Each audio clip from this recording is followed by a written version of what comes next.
En el Día Nacional de la Enfermera, el presidente de México, Andrés Manuel López Obrador, aprovechó para mencionar que hay personas que durante la pandemia han usado el dolor humano con fines políticos.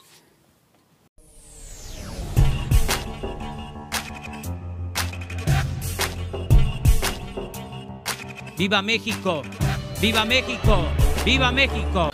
Así es, mis estimados amigos, hoy estamos a 12 de mayo del año 2021 y aquí estamos con otra nota más para su canal Chido el Coto Político.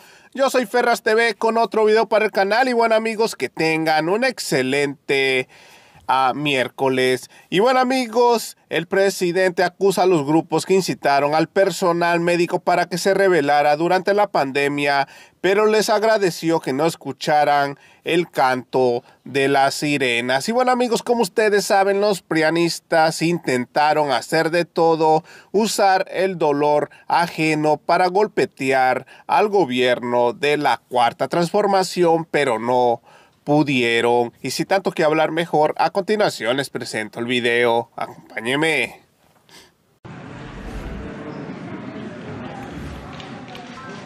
Muy buenos días.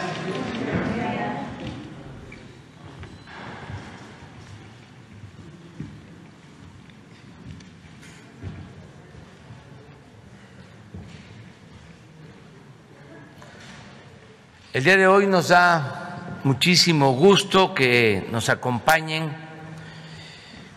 enfermeras, representantes de un sector que es fundamental en todo lo relacionado con la atención médica. Son las enfermeras las que están más tiempo con los pacientes, han sido ahora con la pandemia esenciales, fundamentales, heroínas, han estado permanentemente atendiendo a enfermos, a infectados, a personas que han padecido por COVID. Y hoy es el Día de las Enfermeras y estamos gustosos de que se les entregue un reconocimiento simbólico a quienes están presentes y a todas las enfermeras de México, nuestro abrazo, nuestra felicitación, nuestro reconocimiento, nuestro agradecimiento por su actitud humanista, fraterna, solidaria. Un abrazo a todas las enfermeras de México, en nombre del gobierno que represento y creo que también lo puedo decir, en nombre de nuestro pueblo, por todo lo que han hecho. Son heroínas, héroes, heroínas, enfermeros, enfermeras de nuestro país y del mundo. Vamos a llevar a cabo esta ceremonia de entrega de reconocimientos y posteriormente vamos también a tratar otros asuntos aquí en esta mañanera. Quedamos en informar sobre la situación de los trabajadores mineros y quedamos también en informar sobre la situación de contratos fraudulentos, manchados de corrupción en Pemex. Por eso van a estar otros servidores públicos informando al pueblo de México. Vamos a comenzar, si les parece, con el mensaje de el doctor José Ignacio Santos Preciado.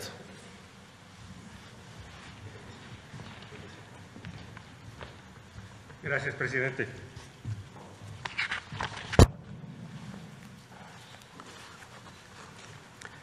Muy buenos días. Licenciado Andrés Manuel López Obrador, presidente de la República. Doctor Jorge Carlos Alcocer Varela, presidente del Consejo de Salud General y secretario de Salud. Señoras secretarias, distinguidos miembros del Presidium. Distinguidas enfermeras que hoy reciben su merecido reconocimiento, compañeras, jefas de enfermería del sector, señoras y señores.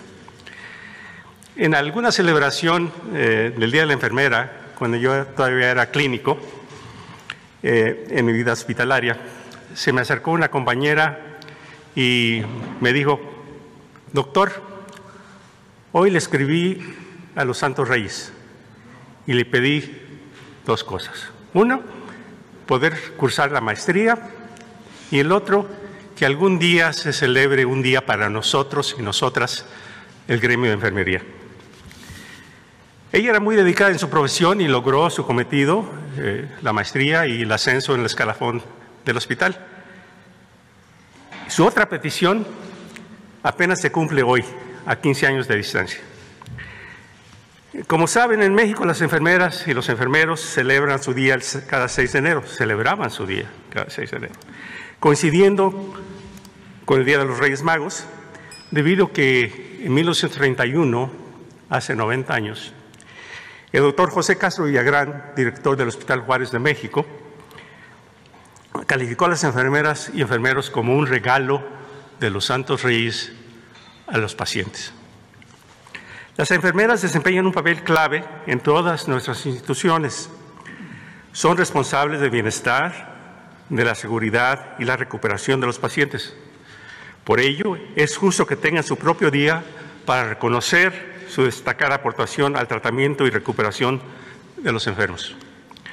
Por primera vez, después de 90 años, derivado del acuerdo del Consejo de Salud General celebrado el 24 de noviembre del año pasado, y por decreto presidencial publicado en el Diario Oficial de la Federación en marzo del presente año, las enfermeras y los enfermeros de México tienen ahora, el 12 de mayo, merecidamente como su propia fecha de conmemoración.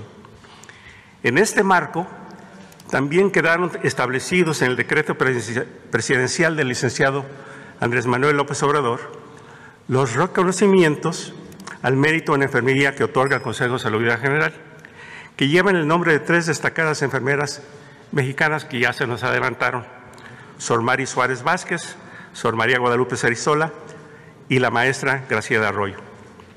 Estos reconocimientos se entregan hoy a quienes se han destacado por sus aportaciones sociales a favor de la población mexicana, así como la consolidación de sus instituciones por su labor en el ámbito de la enseñanza y en la mejora de la calidad de los servicios de salud.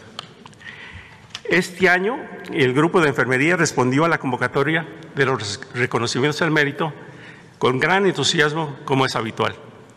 Hubo 225 postulaciones para los 3 premios. Se conjuntó un extraordinario jurado con reconocidas enfermeras mexicanas de diferentes partes de nuestra República, representadas de distintas instituciones del sector, a quienes agradezco su total disposición para analizar a todas las candidaturas, dilucidar y determinar en forma consensuada a las ganadoras que obtendrán la medalla de diploma y una aportación en numerario, tal como dice el decreto. El 12 de mayo es el Día Internacional de Enfermería. Ahora también es el Día Nacional de Enfermería en México. Se celebra en honor de Florence Nightingale, una enfermera escritora estadística británica, que nace el 12 de mayo de 1820, hace 200 años, y a quien se le considera como la creadora del primer módulo conceptual de enfermería. Es reconocida también por sus aportes estadísticos, sanitarios y epidemiológicos en la atención de los pacientes. Su trabajo, además, fue la fuente de inspiración de Henry Dunant, fundador de la Cruz Roja. Un informe de Nightingale acerca de las condiciones de vida de los soldados heridos en la guerra de Crimea impulsó al secretario de Guerra inglés, Sir Sidney Herbert, a enviarla a Crimea. El 21 de octubre de 1854, ella y un batallón conformado de 38 enfermeras fue enviado a Crimea. Nightingale y sus compañeras de trabajo reformaron y limpiaron el hospital de campaña, a pesar del escepticismo de médicos y oficiales, que no es habitual de ellos, claro, lograron disminuir la tasa de mortalidad. El Día Internacional de Enfermería, cuyo lema es una voz para liderar, una visión de futuro para la atención de la salud, busca este año mostrar cómo la enfermería mirará hacia el futuro y cómo esta profesión transformará la próxima etapa de la atención médica. Concuerdo con el lema, porque la enfermera de México, sea el sector o de la medicina privada, siempre es propositiva, no es estancada. Se profesionaliza y mira siempre hacia adelante con la única intención de ampliar sus conocimientos y mejorar la calidad de la atención. Muchísimas felicidades a quienes hoy merecidamente reciben estos reconocimientos. Muchísimas gracias y les invito a seguirnos cuidando.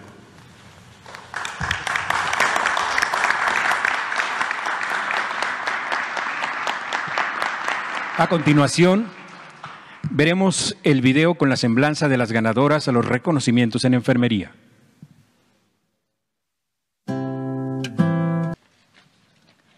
Reconocimiento al mérito en enfermería María Suárez Vázquez, el cual se otorga a la persona cuyas aportaciones mejoren la calidad de los servicios de salud en las unidades hospitalarias del Sistema Nacional de Salud.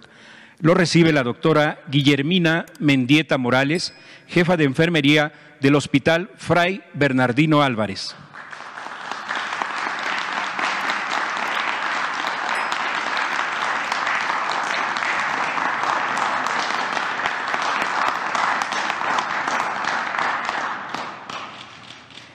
Reconocimiento al mérito.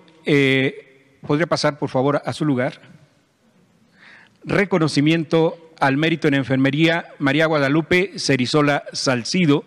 Se otorga a la persona que destaque por su contribución a la investigación e innovación tecnológica o por su destacada labor en el ámbito de la enseñanza que haya favorecido el progreso en la práctica de la enfermería. Lo recibe la doctora Sandra Olimpia Gutiérrez Enríquez de la Universidad Autónoma de San Luis Potosí.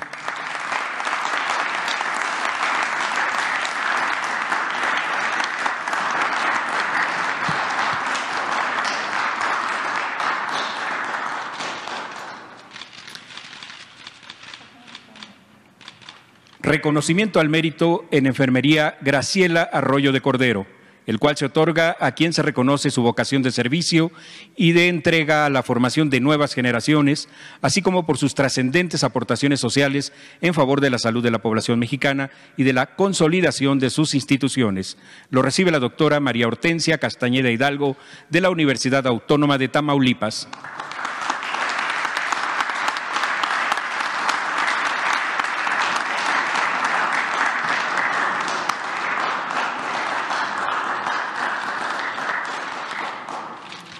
Muchas gracias.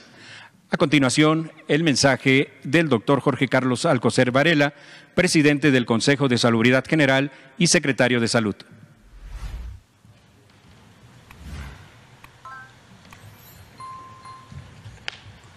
Con su permiso, señor presidente, muy buenos días a todas y todos.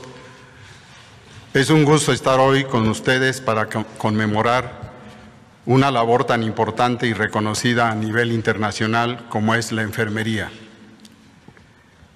El 2020 se recuerda porque mexicanas y mexicanos valerosos, admirables, con fortaleza, entereza y plenos de convicción y amor por la vocación, ofrecieron sus vidas para salvar a quien fuera, a quien cruzara su camilla.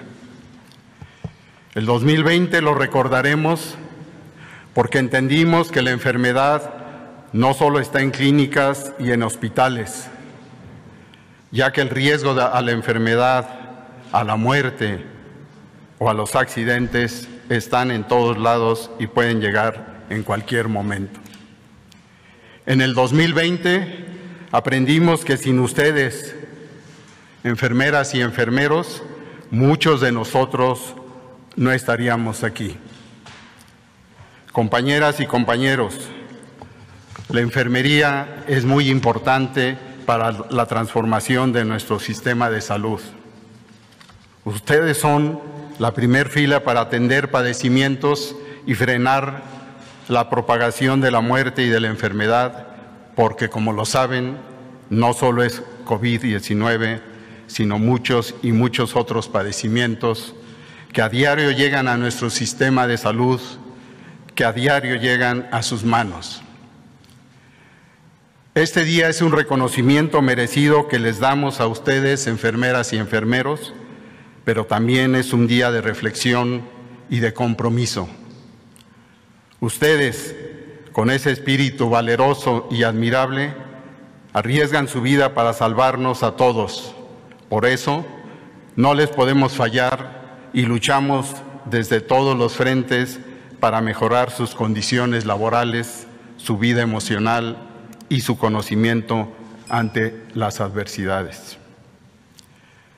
La enfermería en nuestro país tiene una larga tradición de voluntad y hoy la Cuarta Transformación les hace un reconocimiento como pueblo que recibe y sobrevive por su atención, estableciendo por decreto presidencial el 12 de mayo como el Día Nacional de la Enfermería por su contribución histórica en la mitigación y contención de la pandemia y dedicado también a la memoria del personal de enfermería caído en el cumplimiento de su deber. Mucho honor y respeto. Gracias por su servicio. Gracias por su pasión. Así lo reconocemos, así lo sentimos. Muchas gracias.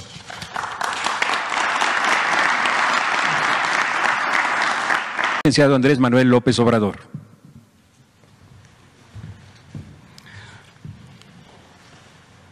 Reitero lo que ya expresé, nuestro profundo reconocimiento al trabajo de enfermeros, de enfermeras de nuestro país. No vamos a olvidar nunca la actitud solidaria, fraterna, humana de miles de médicos, de enfermeros, de enfermeras, de trabajadores de la salud, todos los que laboran en un hospital, todos los que trabajan en unidades médicas rurales, en centros de salud, en hospitales de especialidades, que frente a la pandemia, frente a este virus tan dañino, fatal, sin conocimiento de cómo enfrentarlo,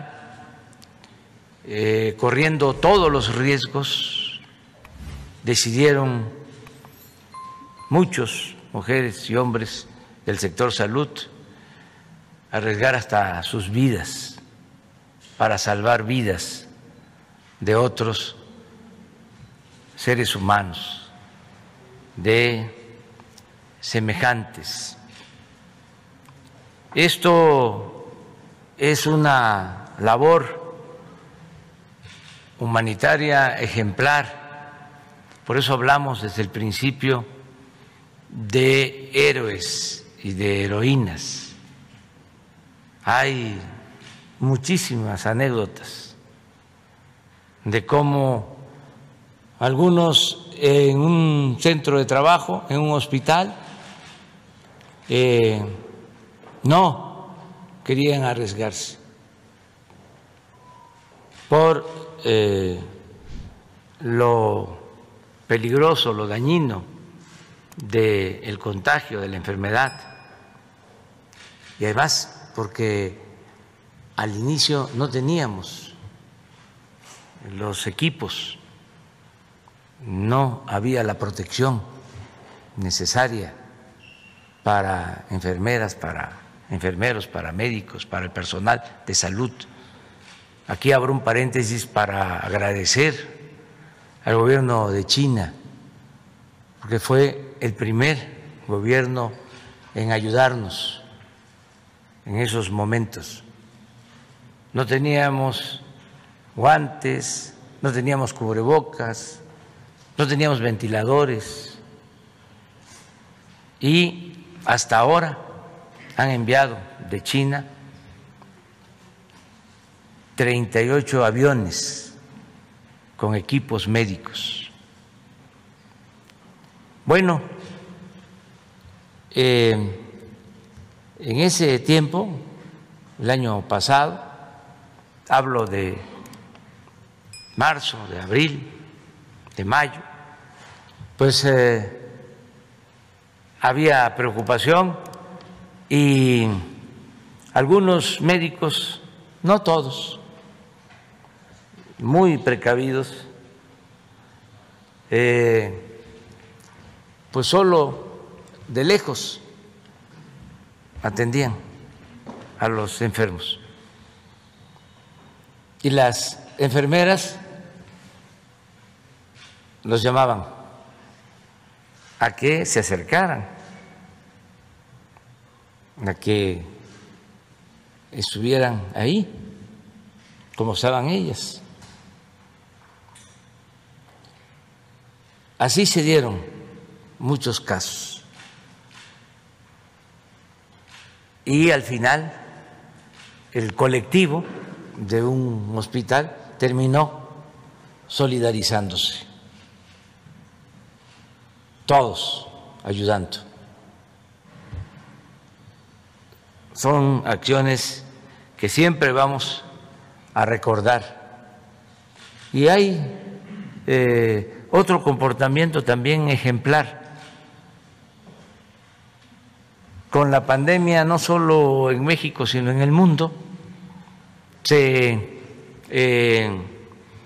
utilizó el dolor humano con fines políticos y electorales. Mucho amarillismo,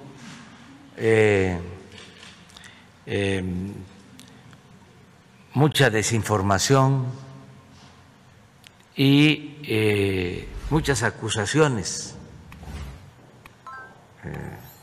a la autoridad. Incluso promoción para que los médicos, las enfermeras se rebelaran en plena pandemia. Esto lo constatamos en México, pero se dio en todo el mundo. Y los médicos, los enfermeros, las enfermeras no escucharon el canto de las sirenas y se dedicaron a cumplir con su misión humanitaria. No tuvimos un paro.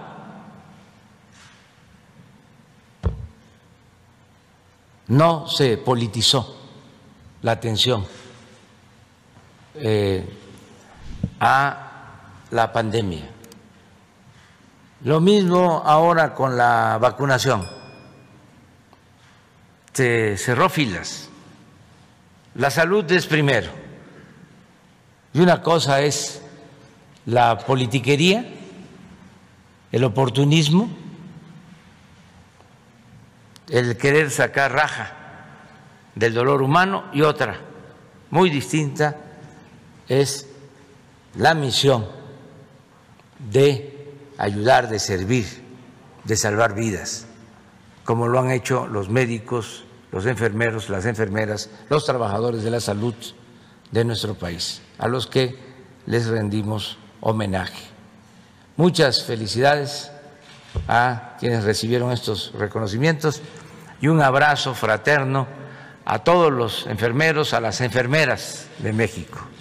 Que viva la enfermería, que vivan los enfermeros, que vivan las enfermeras de México.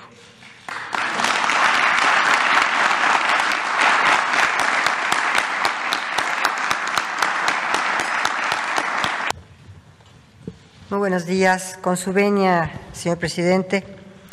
Pues en cumplimiento a la instrucción y como parte de las acciones que se llevan a cabo en beneficio y promoción de la gobernabilidad en nuestro país, la Secretaría de Gobernación, en coordinación con otras secretarías de Estado, concretamente con la Secretaría del Trabajo y la Secretaría de Economía, y también con los gobiernos locales, ha servido la Secretaría de Gobernación como facilitador del diálogo para la atención de 6 conflictos mineros en los estados de Sinaloa, Baja California, Guerrero, Zacatecas y Querétaro.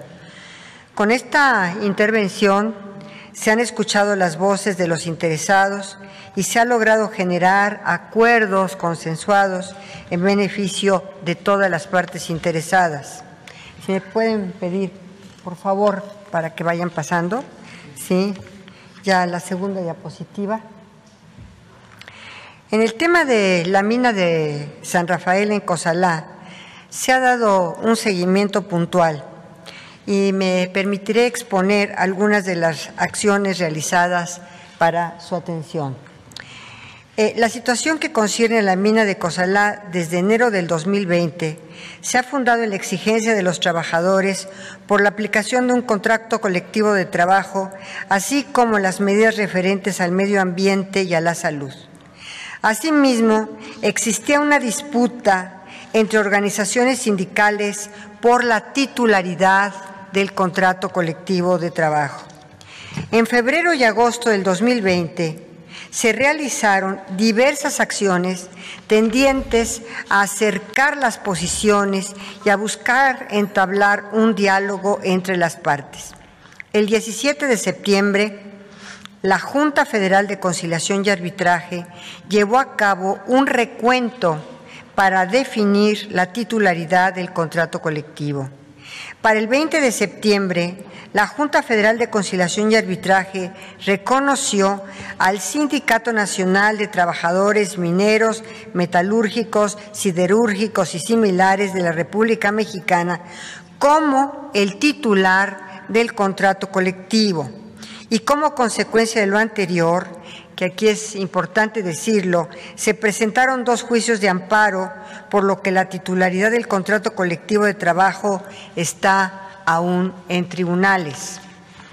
Y también hacer un llamado muy respetuoso a los tribunales que tienen estos 2 juicios de amparo para que pudieran resolver a la brevedad posible y nosotros en las negociaciones tener la certeza ya sobre la resolución que emitan, en base a la resolución que emitan. En diciembre del 2020, el señor presidente de la República instruyó a las titulares de las Secretarías de Gobernación, de Trabajo y de Economía encargarse de la conciliación del conflicto. Durante ese mismo mes fueron retomadas las negociaciones con la intención de reanudar las operaciones de la mina, conciliar las diferencias entre la empresa y el sindicato. En marzo del año en curso, se llevaron a cabo diversas reuniones para la discusión y negociación de un nuevo acuerdo. Paralelamente, se trabajó en una carta compromiso con el detalle de los alcances de la reapertura de la mina, el ingreso de los trabajadores y la realización de una visita de inspección en materia de seguridad e higiene por parte de la Secretaría de Trabajo y Previsión Social.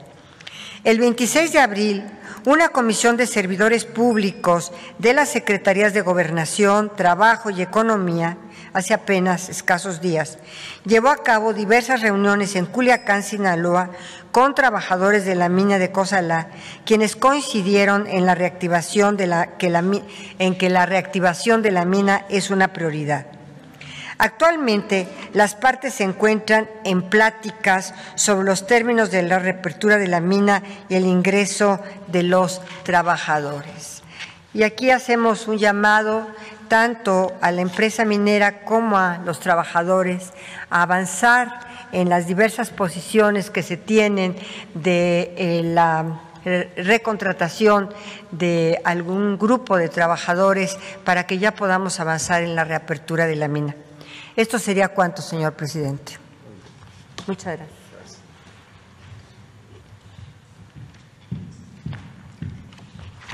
Con su permiso, presidente, informaremos respecto al asunto de la mina de Cananea, el reparto proporcional del 5% del valor accionario.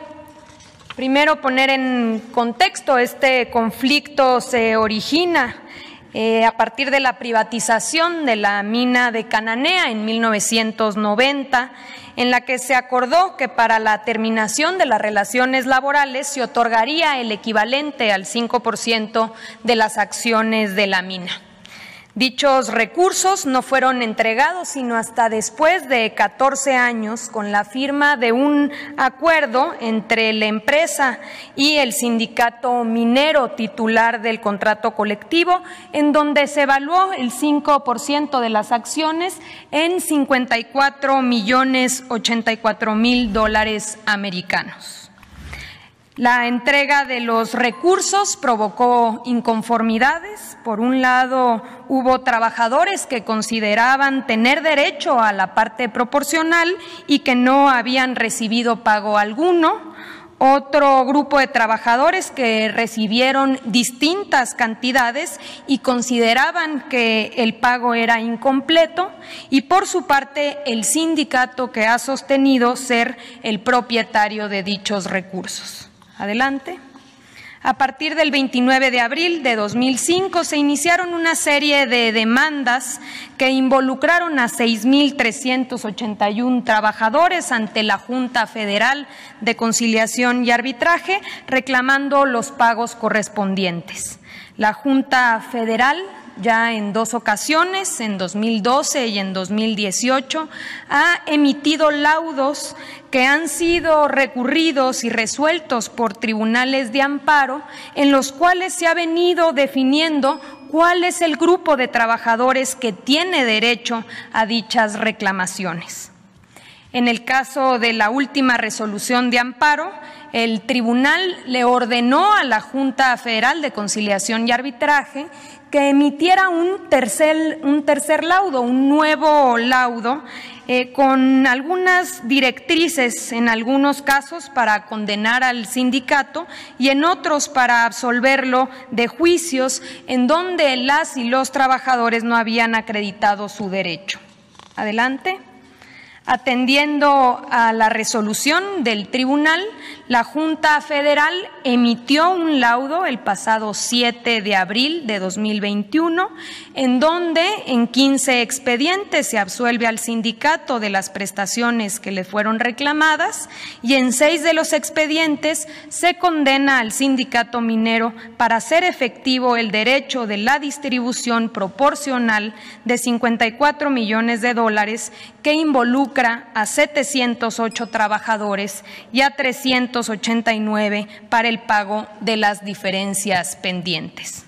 Frente al laudo se interpusieron 6 recursos de amparo, 4 por parte de 462 trabajadores inconformes, 1 por parte del sindicato minero y otro más por parte de Napoleón Gómez Urrutia, secretario general del sindicato, por lo que este asunto está pendiente de ser resuelto por los tribunales de amparo. Aquí está la línea del tiempo, vemos el inicio de este conflicto, 1990, con la privatización de la mina, el compromiso del pago del 5%, en octubre de 2004 el convenio, en octubre de 2012 este primer laudo, en abril de 2018 el segundo laudo y finalmente en abril de este año este tercer laudo con la presentación de los 6 amparos. También informaremos respecto a la huelga de Taxco, después de 14 años de conflicto y de una huelga estallada por instrucciones del presidente López Obrador. La Secretaría del Trabajo inició las mesas de diálogo entre el sindicato minero y la empresa para poder llegar a un acuerdo. En este sentido se ha venido avanzando, ya se comprometió el pago de reparto de utilidades a 26 trabajadores que se les debía de 2006 y 2007. Estos pagos se realizarán la próxima semana en las oficinas de la Secretaría. También se ha venido avanzando ya en definir a los 136 trabajadores y un acuerdo de liquidación y ciertos pagos que permitan llegar a un acuerdo y resolver este conflicto de huelga que, como mencionaba, lleva 14 años. Estamos muy cerca, esperemos que en los próximos meses tengamos ya resuelto este conflicto en la mina de Tasco. Es cuanto, presidente.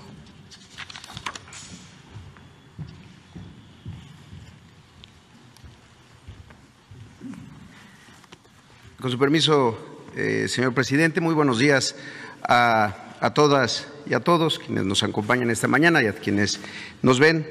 Y antes que nada, un abrazo muy grande a todas las enfermeras y enfermeros de nuestro país, que sea doble a las del IMSS. Este tema que tiene que ver con los ex trabajadores mineros de esta mina de Cananea, pues también tuvo repercusiones. Este proceso de privatización en los años 90, que hoy siguen teniendo en el desamparo de alguna manera a muchos de estos trabajadores. Un poco de antecedentes a partir de las preguntas que han surgido aquí en la mañanera, pero desde antes nos había instruido el presidente López Obrador a atender este tema. Como ya se mencionó, la empresa minera de Cananea, que era propiedad del Estado mexicano, se privatizó en 1990 y pasó a manos de Grupo México, y ahí adoptó el nombre de Empresa Mexicana de Cananea. Y quizá ahí empiezan algunos de los problemas, ya que no se encuentran antecedentes de que los trabajadores de esa mina hubieran tenido un proceso de formalización e incorporación a el Seguro Social, al Instituto Mexicano del Seguro Social. Se estableció un criterio un tanto borroso, en donde se establecía que ellos habían renunciado voluntariamente a sus derechos. A partir de eso hemos estado trabajando en una reconstrucción. Supuestamente hubo una asamblea en 1997 en donde se acordó no ser incorporados al régimen ordinario, con el argumento que ya se contaba con atención médica privada que otorgaba la propia empresa minera en el hospital El Ronquillo, que era propiedad de esta empresa. En 2007, la sección 65 del sindicato estalla en huelga contra la compañía mexicana de Cananea y la siguiente, entonces la prestación médica que se daba en este hospital de El Ronquillo se cancela, se cierra el hospital y es dado en comodato al gobierno del estado de Sonora de aquellos años. Se firman convenios con la autoridad local para poder seguir dando atención médica a los extrabajadores y en 2009 la empresa concluye la relación laboral entre Mexicana de Cananea y el sindicato. En ese momento se contaban con 2.800 trabajadores. Hay una recontratación de algunos de los trabajadores ahora por la empresa Buenavista del Cobre y se empiezan a otorgar servicios de salud tanto a los mineros recontratados como a algunos de los mineros retirados, de los que ya estaban jubilados. Estos servicios de salud se otorgan desde entonces tanto para los trabajadores activos como para los retirados en el hospital que está en el Parque de Tamosura, en el Hospital General de Cananea, que opera la Secretaría de Salud del Gobierno del Estado de Sonora. El problema que han manifestado, la siguiente, los dos grupos de mineros retirados, tanto los mineros retirados cananenses, Asociación Civil, y la Asociación de Mineros Retirados de la sección 65, es, por un lado, la atención médica, que manifiestan que no es completa o que no se le otorga a la totalidad, y su incorporación al régimen de jubilación del Seguro Social. A partir de las instrucciones del presidente, lo que hemos estado haciendo siempre en un diálogo permanente con ambos grupos, la siguiente fue una serie de reuniones y de acuerdos, tanto para la atención médica como para el reclamo de la jubilación, de su incorporación al régimen ordinario del Seguro Social. Por un lado, en lo que tiene que ver con lo médico, acudimos a una visita en noviembre y hemos seguido dialogando con el gobierno del Estado para que ese hospital de Tamosura pueda analizarse la posibilidad de que sea operado por el Seguro Social. Al final de cuentas, ahí están muchos trabajadores vigentes del Seguro Social, del nuevo contrato colectivo de trabajo, de los que están en la minera del cobre, y también para poder ampliar los servicios para los mineros retirados. Y el segundo acuerdo, que tiene que ver con la pensión, fue elaborar un padrón para saber exactamente cuántos mineros están en esta condición y también verificar el número de sus beneficiarios. Ese padrón, se establecieron mesas en donde estuvimos recibiendo mucha información, recopilándola, y el 17 de febrero se concluyó ese ejercicio. A la fecha, el Seguro Social tiene 2.809 expedientes, 1.506 corresponden a mineros titulares y 1.303 a posibles beneficiarios. Con estos expedientes, ¿qué es lo que estamos haciendo? En un trabajo junto con la Secretaría del Trabajo y Previsión Social y también con la Secretaría de Economía, pues intentar construir algunas soluciones, cotejando la información de los expedientes, también conciliándola entre ambos grupos, para ver en dónde aparecen periodos completos laborados y un cálculo de los salarios reales. Con esto estamos cruzándolo con documentos de archivo, tanto de demandas que en su momento ocurrieron en la Junta de Conciliación y Arbitraje, tanto en la sala especializada como en la Junta local. También estamos con la Dirección de Minas de la Secretaría de Economía, pues haciendo una revisión y un análisis más profundo de las condiciones que en el año de 1990, se dio la concesión en la privatización de esta mina, y también documentos propios del Seguro Social, por si hubiera algún acuerdo del Consejo Técnico que estableciera que esos mineros tenían una condición distinta porque no iban a ser atendidos por el IMSS, supuestamente por ser atendidos en la parte de prestaciones médicas de manera privada, pero que nunca, evidentemente, se resolvió pues el tema de su pensión. Al final de cuentas, el Seguro Social no es solamente la atención médica, sino es un modelo amplio de seguridad social. En ese momento estamos. Seguimos dialogando con ellos y ahora con el gobierno del Estado para ver la posibilidad de que ese hospital, pues, de alguna manera corregir y que sea operado por el Instituto Mexicano del Seguro Social para todos quienes ahí se atienden. Hay que decirlo, en Cananea ese es el único hospital que atiende también a derechohabientes del ISSSTE, del ISSSTESON, de los sistemas de seguridad social de Sonora y de trabajadores afiliados al Seguro Social. Hay que corregir eso, pero también revisar qué soluciones se pueden ofrecer, y también en un diálogo con la empresa minera en reconocimiento de si hubiera alguna obligación en ese sentido. Sería todo por nuestra cuenta, señor presidente. Gracias. Así es, mis estimados amigos, como terminaron de ver el video, como siempre, el gobierno de la Cuarta Transformación dando solución a los problemas que hay en nuestro país. Y bueno, amigos, hasta aquí llegamos con otra nota más para su canal Chido el Coto Político. Yo soy Ferras TV, no olviden suscribirse, compartir el video y regalarme su valioso like. Gracias, buenos días, que tengan un excelente miércoles. Nos vemos a rato, cuídense.